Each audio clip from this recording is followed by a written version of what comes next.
박사라고도 불리며 성경 통독의 중요성을 강조해 오신 조병호 목사님이 쓴 불가능하다는 이유로 꿈을 포기하진 않는다라는 책을 보면 이런 내용이 있습니다. 전라도에서 태어난 조병호 목사님은 신학생 시절에 경상남도에 있는 외고라고 불리는 작은 시골 마을에 주말마다 내려가서 복음을 전했다고 합니다.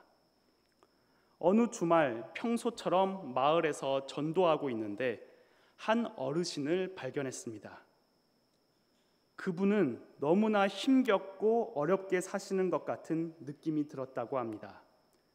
그분이 사는 집도 낡았고 먹을 음식도 부족해 보였습니다.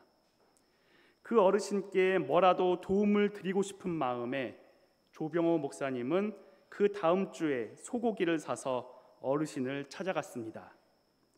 자신을 소개하고 어르신께 소고기를 드렸는데 그 어르신은 소고기를 집어 던지며 이런 거 필요 없으니 도로 가져가시오라고 화를 내셨다고 합니다. 왜 나의 진심이 온전히 그 어르신께 전달되지 못한 걸까? 소고기를 드린 나의 행동이 왜 어르신을 화나게 한 걸까라는 고민에 빠져서 생각에 잠긴 조병호 목사님은 자신의 행동을 곰곰이 돌아보던 중 하나의 결론에 이르렀다고 합니다. 그것은 바로 받음직한 드림이 되지 못했다는 것입니다. 즉, 우리가 누구를 섬기거나 누군가에게 무엇을 줄 때 받는 사람 입장에서 그것이 기분 나쁘지 않고 받음직한 것이 되어야 한다는 뜻입니다. 무엇을 받는다는 것은 기분 좋은 일일 수 있지만 때로는 그것이 불편하고 부담스러울 수도 있기 때문입니다. 동정받는 느낌이 들 수도 있고 불쌍한 사람 취급을 받는다는 생각이 들 수도 있기 때문입니다. 그러므로 우리는 무언가를 남에게 베풀 때 받는 사람이 모욕감을 느끼거나 자존심이 상하지 않도록 해야 할 것입니다. 그런데 이러한 원리는 우리와 하나님과의 관계에 있어서도 마찬가지로 적용될 수 있습니다. 피조물인 우리는 기쁜 마음으로 하나님께 예물을 드리고 봉헌합니다. 또 때로는 서원한 것을 드리기도 합니다. 그럴 때 하나님께서 받음직한 드림이 되도록, 즉 하나님께서 기쁘시게 받으실 수 있도록 드려야 합니다. 마가복음 12장 41절부터 44절에서는 하나님께서 받음직한 드림이 무엇인지 그 좋은 예가 나옵니다. 한 헌금함에 여러 부자가 많은 액수의 돈을 넣는 반면에 한 가난한 과부는 2렙돈만을 넣었습니다. 예수님께서는 이 과부에게 모든 사람보다 더 많이 넣었다고 말씀하셨습니다.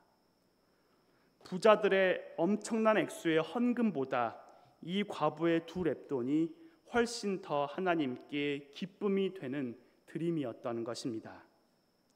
그렇습니다. 우리의 예물도 예배도 하나님께서 기쁘시게 받으실 수 있도록 드려야 합니다. 하나님께서는 돈이 없고 가난하셔서 우리의 돈이 필요하신 분이 결코 아닙니다.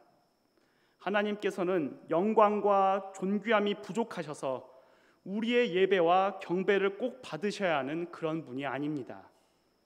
피조물에 불과한 우리가 하나님께 예배를 드리고 예물을 드릴 수 있다는 것 그 자체가 우리에게 영광이고 큰 기쁨입니다. 오늘 본문에는 이런 영광과 기쁨을 누리고자 하나님께 자신의 것을 드리는 두 사람이 등장합니다. 바로 형제관계인 가인과 아벨입니다. 농사를 지었던 형 가인은 땅의 소산으로 제물을 삼아 하나님께 드렸고, 양치는 자였던 동생 아벨은 양의 첫 새끼와 그 기름으로 하나님께 예물을 드렸습니다. 그런데 하나님께서는 동생 아벨과 그의 제물은 받으셨으나 형이 되는 가인과 그의 제물은 받지 않으셨습니다. 아벨의 제물은 하나님께서 받으실 만한 것이었지만 가인의 제물은 그렇지 못했던 것입니다. 가인은 자신의 제물이 왜 하나님께서 받으실 만한 것이 되지 못했는지 반성해야 했지만 오히려 안색이 변할 정도로 분을 냈습니다. 하나님의 경고에도 불구하고 질투심과 분노에 사로잡힌 가인은 동생 아벨을 죽이고 맙니다. 인류 최초의 살인 사건이 발생한 것입니다.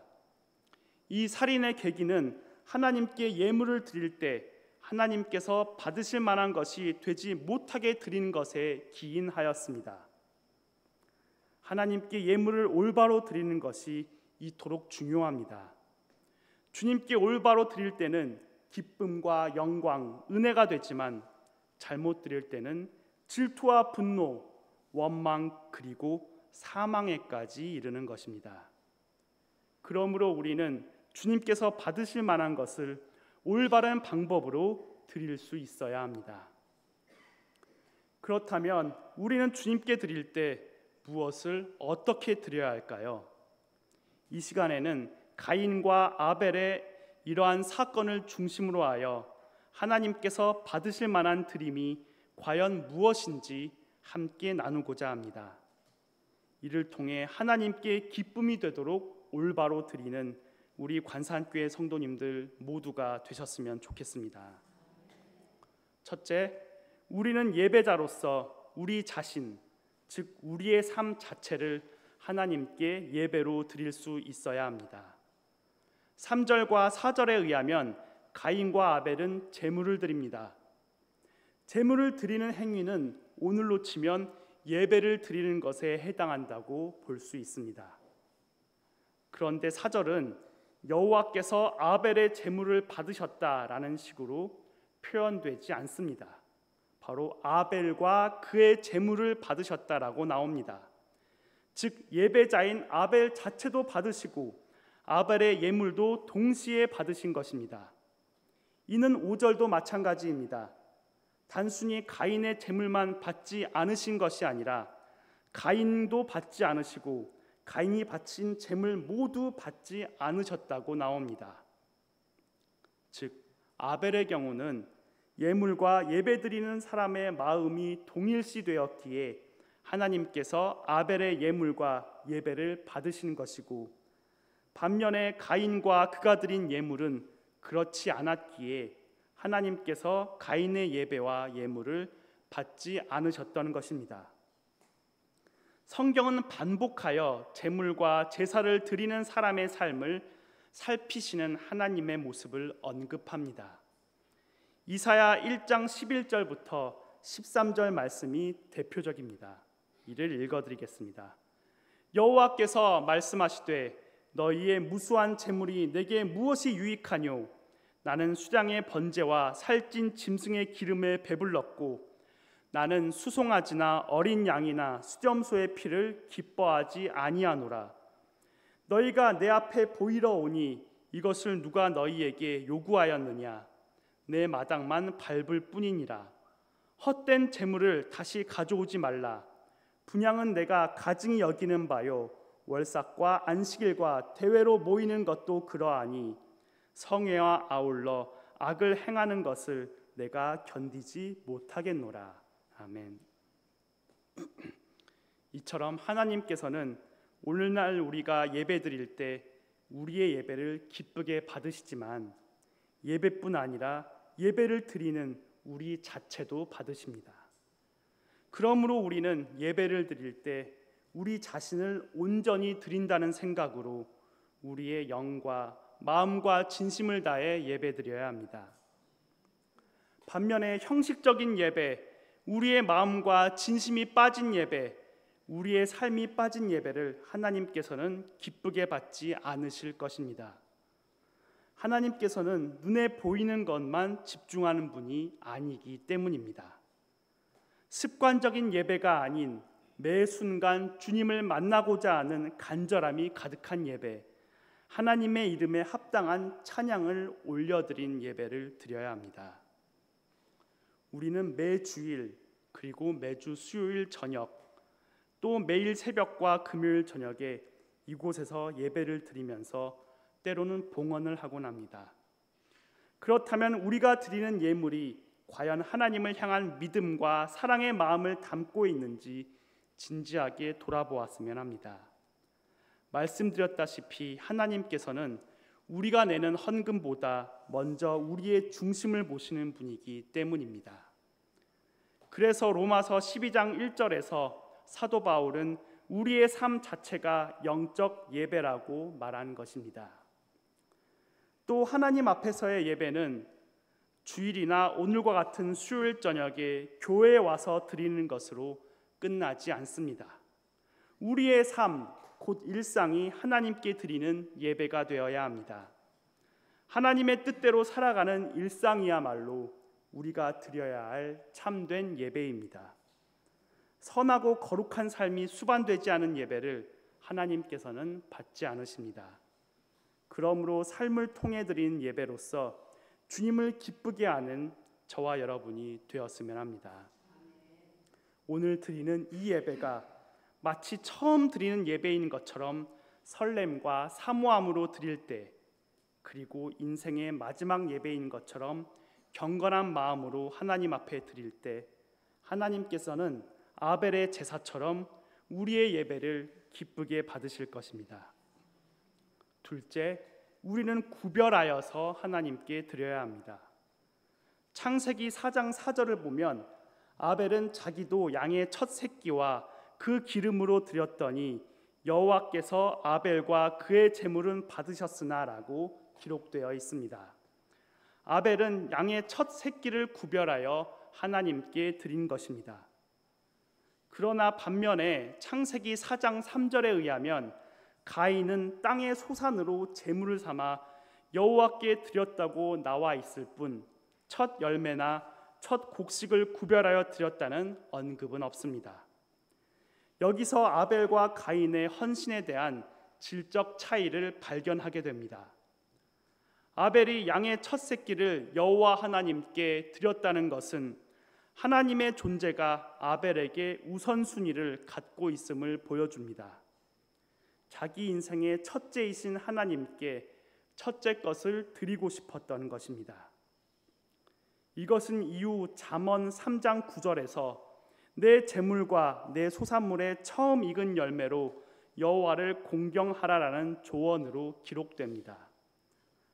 마태복음 6장 33절에 따르면 예수님께서도 제자들에게 그런즉 너희는 먼저 그의 나라와 그의 의를 구하라 그리하면 이 모든 것을 너희에게 더하시리라라고 말씀하심으로써 하나님을 우선하여 우선순위에 둘 것을 명령하셨습니다. 그렇습니다. 하나님께 드리는 것은 우리 존재의 첫째 원인이 되어주시는 하나님께 하나님의 뜻을 따라 우리의 것을 구별하여 드리는 행위입니다.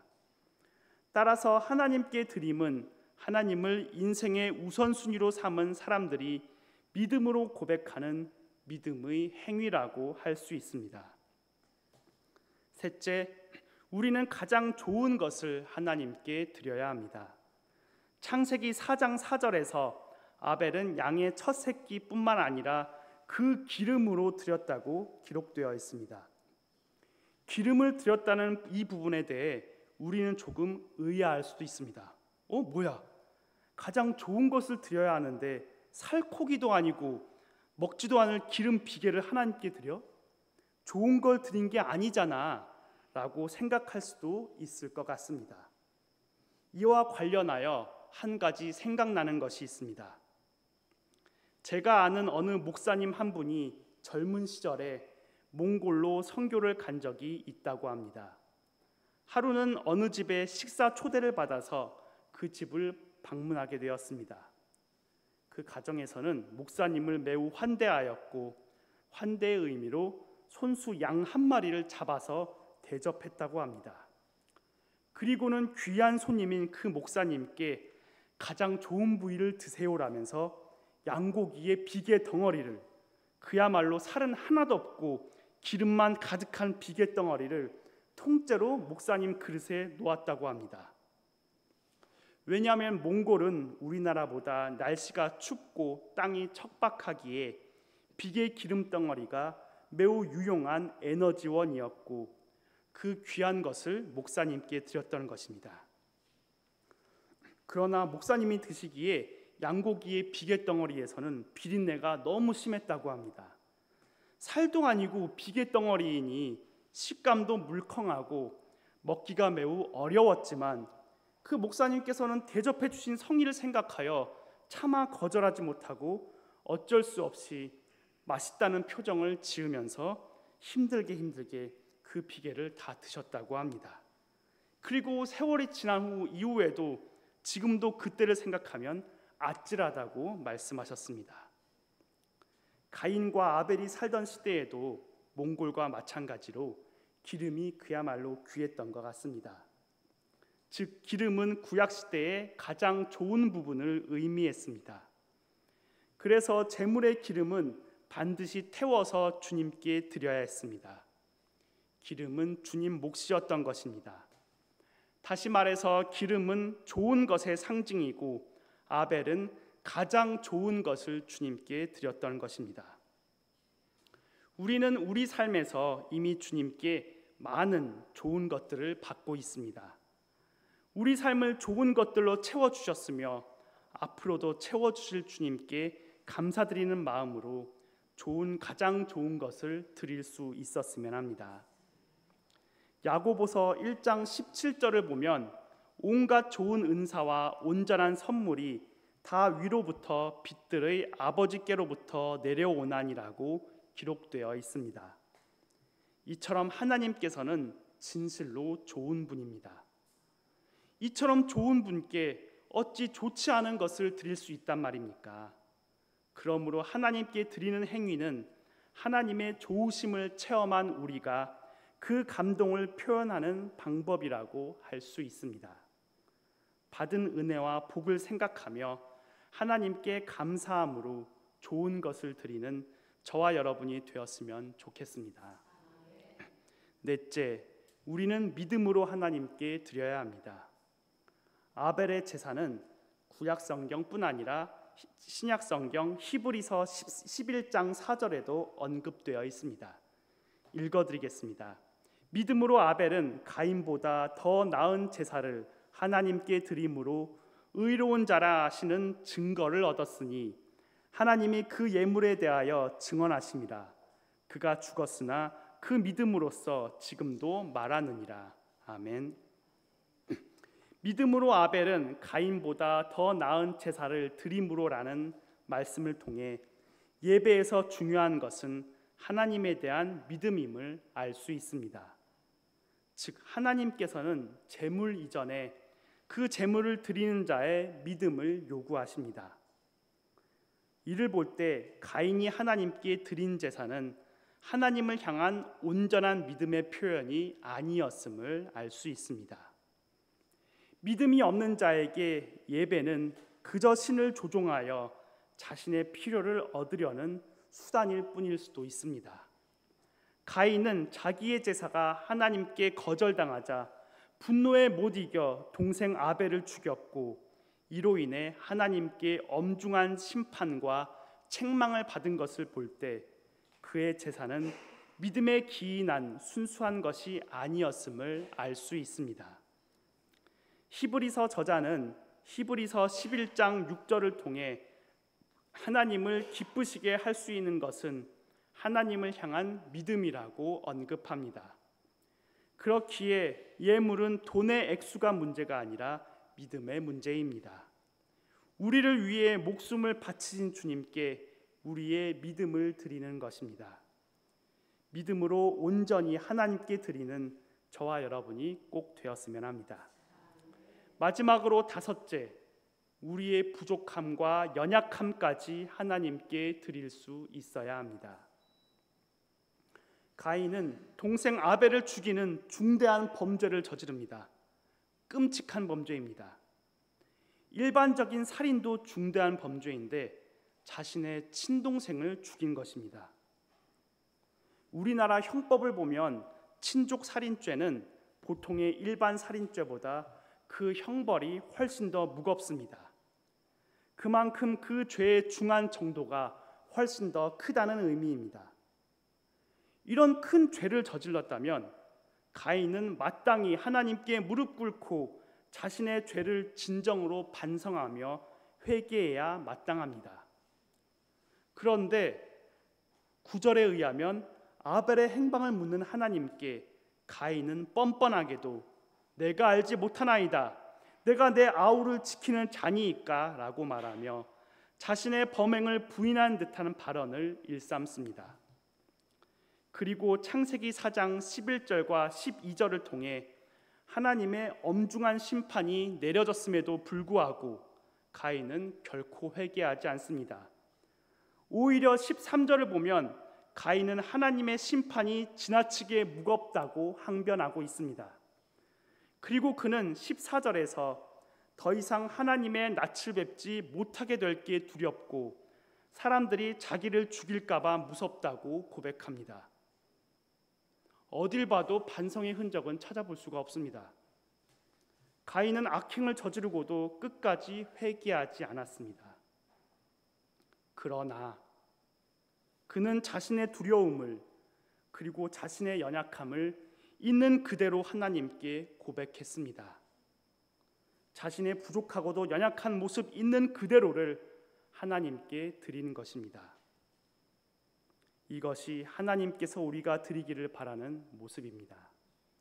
거룩하게 포장된 모습, 겉만 번지르르한 예배가 아니라 우리의 죄 많고 더럽고 부족하고 연약한 이 모습 그대로 당신께 나오기를 하나님께서는 원하십니다. 우리가 아무리 용서받을 수 없는 큰 죄를 저질렀어도 순결하시고 온전하신 하나님에 비하면 우리가 너무나 초라하고 깨끗하지 못하고 부족하고 연약하고 어리석어도 우리의 있는 모습 그대로를 하나님께 드릴 수 있어야 합니다. 그때 하나님께서는 우리에게 응답하여 주실 것입니다. 물론 여기서 우리가 오해하지 말아야 할 부분이 있습니다. 큰 죄를 저지르고도 하나님께 나오기만 하면 아무런 처벌이나 대가를 치르지 않아도 된다는 뜻이 결코 아닙니다. 하나님께서는 사랑의 하나님이신 만큼 공의의 하나님이기도 하시기 때문입니다. 오늘 본문 12절에서도 하나님께서는 친족 살인죄를 저지른 가인에게 두 가지 벌을 내리십니다. 첫째로 농부였던 가인이 밭을 갈고 농사를 짓더라도 땅에서 소출을 누리지 못하게 될 것이라는 점과 둘째로 농부로서 정착하지 못하고 평생을 유리하는 자가 되리라는 두 가지의 벌입니다. 그리고 이 두 가지의 벌은 가인이 하나님 앞에 나오더라도 결코 끝까지 감해지지 않았습니다. 이처럼 하나님께서는 죄를 미워하시고 보응하시는 공의로운 분입니다. 그러나 동시에 하나님께서는 이런 중범죄자인 가인마저도 당신께 나와서 드려지기를 원하시는 사랑이 많으신 분입니다. 가인이 자신의 있는 모습 그대로를 하나님께 드리자 하나님께서는 가인의 걱정과 두려움에 귀 기울여 주셔서 가인에게 정해진 벌 외에 추가로 가인이 사람들로부터 보복당하는 것을 막아주시고 보호해 주셨습니다. 우리 역시도 마찬가지입니다. 죄 많은 우리가 하나님 앞에 나온다고 하더라도 하나님께서는 그분의 공의로움에서 물러서지 않으실 것입니다. 우리는 하나님의 공의로운 심판에 마땅히 순종해야 합니다. 그러나 그분은 동시에 사랑이 많으시기에 우리의 두려움과 걱정에 진심으로 귀 기울여 주시고 연약한 우리를 일으켜 세워주시며 우리의 죄의 짐을 대신 짊어져 주실 것입니다. 이미 우리는 예수 그리스도의 보혈로 죄에서 자유함을 얻었습니다. 그러니 우리의 연약한 모습 있는 그대로 지금 모습 그대로 하나님께 나오시길 바랍니다. 이제 말씀을 정리하고자 합니다. 우리는 주님께 기쁜 마음으로 우리의 것을 드릴 수 있어야 합니다. 그때 주님께서 받은직하도록 주님께서 기쁘시게 받으실 만하도록 드릴 수 있어야 합니다. 주님께 기쁨이 되는 드림이 되기 위한 5가지가 있습니다. 첫째, 우리는 예배자로서 우리 자신, 즉 우리의 삶 자체를 하나님께 예배로 드릴 수 있어야 합니다. 둘째, 우리는 구별하여 하나님께 드려야 합니다. 셋째, 우리는 가장 좋은 것을 하나님께 드려야 합니다. 넷째, 우리는 믿음으로 하나님께 드려야 합니다. 마지막으로 5째, 우리의 연약함과 부족함까지 하나님께 드릴 수 있어야 합니다. 하나님께서 받으실만 하도록 우리의 것을 온전히 드리는 삶을 통해 하나님께는 기쁨이 되고 우리에게는 영광과 은혜가 되는 인생을 살아가시는 우리 관산교회 성도님들 모두가 되셨으면 좋겠습니다. 기도하시겠습니다. 사랑이 많으신 하나님 아버지, 저희를 자녀 삼아 주시고 예배자로 불러주셔서 교회에서뿐만 아니라 일상에서도 예배자로 살게 하여 주심에 진심으로 감사드립니다. 저희가 가진 것을 기쁨으로 하나님께 드리며 하나님께서 온전히 받으실만 하도록 드리는 인생을 살도록 인도하여 주시옵소서. 저희의 부족함과 연약함까지도 온전히 주님께 드리오니 저희의 삶을 주관하여 주시옵소서. 모든 것을 주님께 의탁하오며 살아계신 예수 그리스도의 이름으로 기도드립니다. 아멘.